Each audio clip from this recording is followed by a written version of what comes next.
Okay, the second thing you need to learn new in this lab is exporting data to a spreadsheet and then manipulating data in the spreadsheet. So this is this example of the magnetic bumpers where the kinetic energy change across the collision is basically zero. Due to the collision, there is some loss due to friction in the wheels. And then our momentum is just slowly decreasing. So let's say I want to export this data. So to export the data, you go to File, Export Data. And then you can pick what you want to export. So in this case, I want to export momentum. And unfortunately, you can't do them at do more than one set of data at a time. So I'm going to do the momentum first. So you pick the variable you want to export, and you say OK. And then it's going to create a text file. I think that's my only choice, yeah, text file. And so I'm going to put in momentum, for example. Okay. And you say save. Okay, I'm also going to do again export data, kinetic energy. So I say OK. All right, kinetic energy, for example. So what that has done is it's taken the data, momentum versus time, and kinetic energy versus time, and has exported that to a text file, which you can then read into Excel. So what we'll do now is we'll go to Excel and show you how you import data into Excel from a text file. So here's Excel. And if you go to data from text, now you could actually just open up the text file and it'll automatically do it, but you can actually make the process a little easier. So from text, it looks for the file. So my file is in this convoluted thing. So conservation of momentum. Okay, so those are my data files. And so I'm going to do first kinetic energy. I don't think I can do two at a time, but let me just try it. No, you have to do one at a time. So first I'm going to import the momentum. And what it does is it asks you how the text file is separated. And so is it delimited? That means is it separated by commas or tabs, or are there fixed widths for the elements? Well, ours is delimited, so we just say finish. And it asks you where do you want to put the data. So we're going to put it right here in the top corner for this first set. So that's the data. So this is time. I'm going to go ahead and write in here momentum, so I don't forget what it is. Now if I go up here between the cells and the double click, it'll make it wide enough. Okay, so that's momentum. Now I'm going to put the cursor in cell C1 because I want to put the next data here. So I go again from text and I choose kinetic energy, for example, and I import. Again, it gives me this choice. Now let's just try next here and see what that does. So you can see it separates it so you can look at it and decide whether to accept it or not. So that's what if you just do next. Here it's just looking at the file, and then the next it's applying the rules for delimiting the file. And it's using tab to delimit it. It seems to work out, so that's good. You know, if I chose semicolon, then you'd have it all run together. So that wouldn't be good. There's no comma, I don't think. Yeah. So it turns out it's a tab delimited file. So I'm just going to go ahead. Well, let's see what next does. Okay, and you can actually pick which one you want to import. So we actually, if the times match up exactly, we don't have to bring in the time. So we might as well just do that, see if that works or not. So You can see the time is 0.2246 and 0.2246. So everything matches up. So I think, actually, I think what this does is, okay, it tells you what kind of formatting it is, but it looks like I could highlight that and say, do not import this column. And if I click here, it's going to import it. So by doing that, I don't have to bring it into the file. So that looks like a good thing to do. Something I learned new. So then I go finish, and I'm going to put it in cell C1, and I'm going to say OK. So that's my kinetic energy data.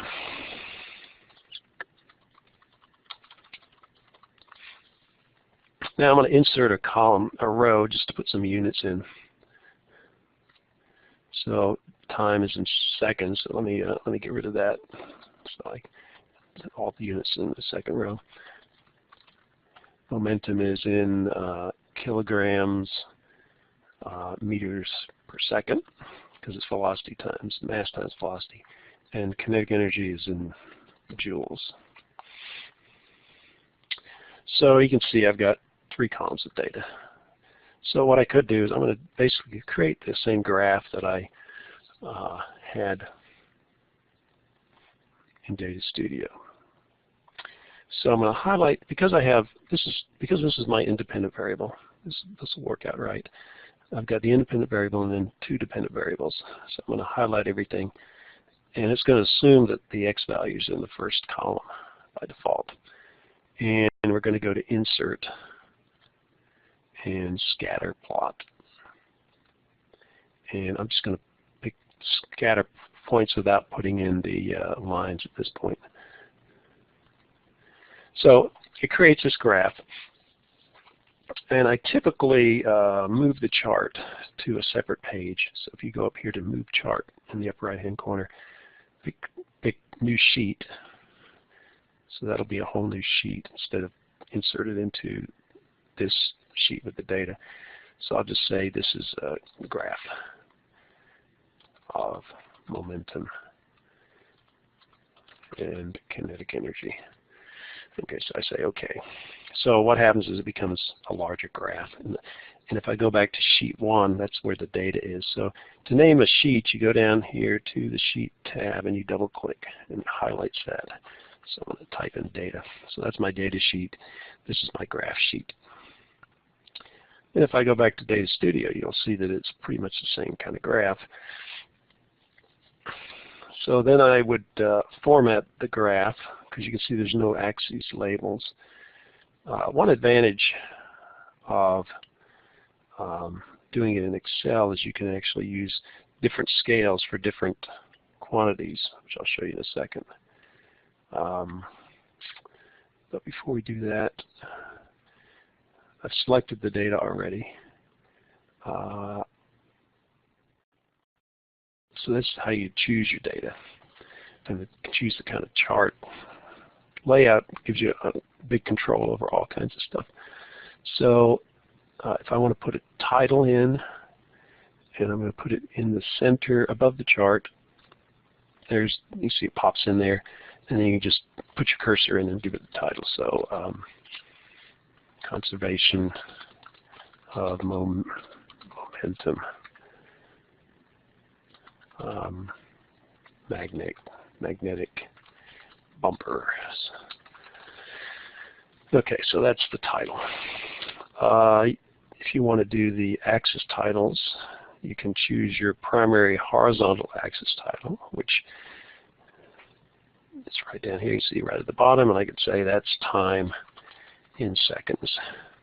And you can format these things. You highlight the area, go up here to Home, Format. I can make the font bigger. I can change the color if I want to. I can make it, it's already bold. So I've got my axis down here. I think you can actually you can move that up here if you wanted to. Once you've got it inserted, you can move it wherever you want to. The y-axis depends upon which one of these, which one is what. So one is momentum ones. So what I'm going to do is I'm going to go back to this layout page and pick the, where is it, axes. So the primary vertical axis is, we need to have some name for that. Show default axis. What I want is the names. Oh, here's axis titles. So I'm getting the primary vertical axis title, rotated title. Okay, so you can see it's right there. And if you double click inside, you can adjust that. So I'm going to say momentum. And the units are kilograms, meters per second. Okay. But what about the kinetic energy, which is this thing right here? So I'm going to put that on the secondary axis. And the way you can do that is if you go and click on the data, you can see it's all highlighted. And then you right click and you say, let's see, format data series. Yeah, there we go. Format data series, secondary axis. So what I'm going to do is this axis is the kinetic energy, and this one is the momentum. So the disadvantage is that the default scales are kind of screwed up. So I could go back and make these kind of common. You know, if I went from negative 0.2 to positive 0.04. So I'm going to click on the axis. You can also just click on the axis. So I'm clicking on the, where is it here? I'll click outside and then click back in. Okay, so notice how the axis is highlighted. And if I right click, I can format, no, let's try it again. Format the axis. So I right clicked. And you can put in fixed values. So I'm going to go from negative 0.2 to positive let's say 0.1. I'll say OK, close. And likewise, I'm going to go to the secondary y-axis. I'm going to go to the right, click on the axis. So you see it's highlighted. Right click. And I'm going to go to the same. I'm going to go from negative 0.2 to plus 0.1. Say close. So it basically looks the same, except what I've done is I have now this axis is kinetic energy, and this axis is momentum. You can adjust these however you want to make it look good. So if I go to axis title, now you see there's a secondary title. So I want a secondary vertical axis title, rotated title, and if I click in there, double click and then delete everything and then write in kinetic energy. Kinetic energy, and the units are joules. So this axis is momentum. The only thing I have left is these data series are not specified. So the way you can do that is you go to Design, select Data, and you can see these series don't have names. So if I click Series 1, which is the blue, which is momentum, if I edit it and I put in the series name as momentum, and then click OK, and then I click Series 2, and I click Edit, and in the series name I put in kinetic energy, and say OK, and then click OK.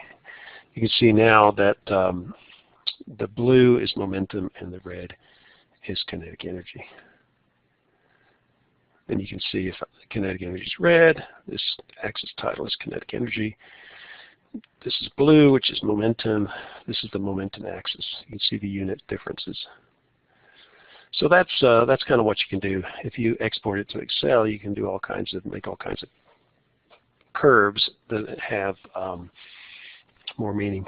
Let me just show you another couple other things too. If you wanted to change the size, color, and shape of these little squares, if you click on it so that you highlight them all, and you right click and you go to Format Data Series, you'll see you have all kinds of stuff. So those are called markers.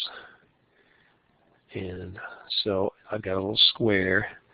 The size is 7 point. It's automatically determining, but if I say built in, and then I want to make them a little smaller, I can. That's all I wanted to do. So now they're a little bit smaller. Likewise, if I go down here and click the blue, and then I right click, Format Data Series, Marker Options. See, there are those little diamonds. If I say built in, I could change them to other kinds of shapes that I wanted to. And I could also, again, make it smaller. Sometimes big things just don't look that good. So now you can see that these symbols are smaller than they were originally. So you can change the colors. If I want to change the color, I go to click on the data, right click, Format Data Series, and Marker Fill. Actually, Marker Options, and actually I want to do the fill. So it's automatic. I can choose to do all kinds of stuff. Solid, the color.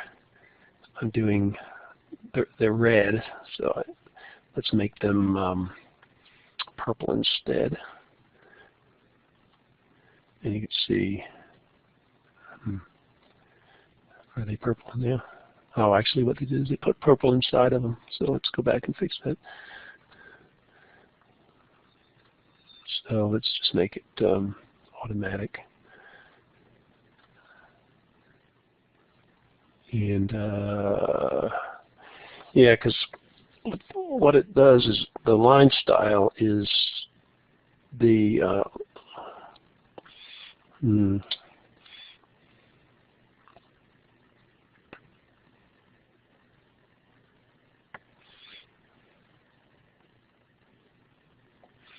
anyway, you can play around with that if you want to. Okay, we're back to the kind of the default. And then you can save it. So if you go File, Save. You want to save as a workbook. Find somewhere to save it. So let's go to my wherever you want to find. Save it. And put it in Physics. Put it in Lab Smartboards. And Conservation of Momentum. And so I'll call this, actually, did I already give this thing a name, or is that what I did the other day? No, that's what I did the other day. So we'll say plot for magnetic field case. We'll say save. Okay, so you may need to watch that again or pause it to understand all the details. Rather than me just repeating everything over again, and you can just cursor back, and now that you've got an overview, if you need to watch specific parts of it again, you can.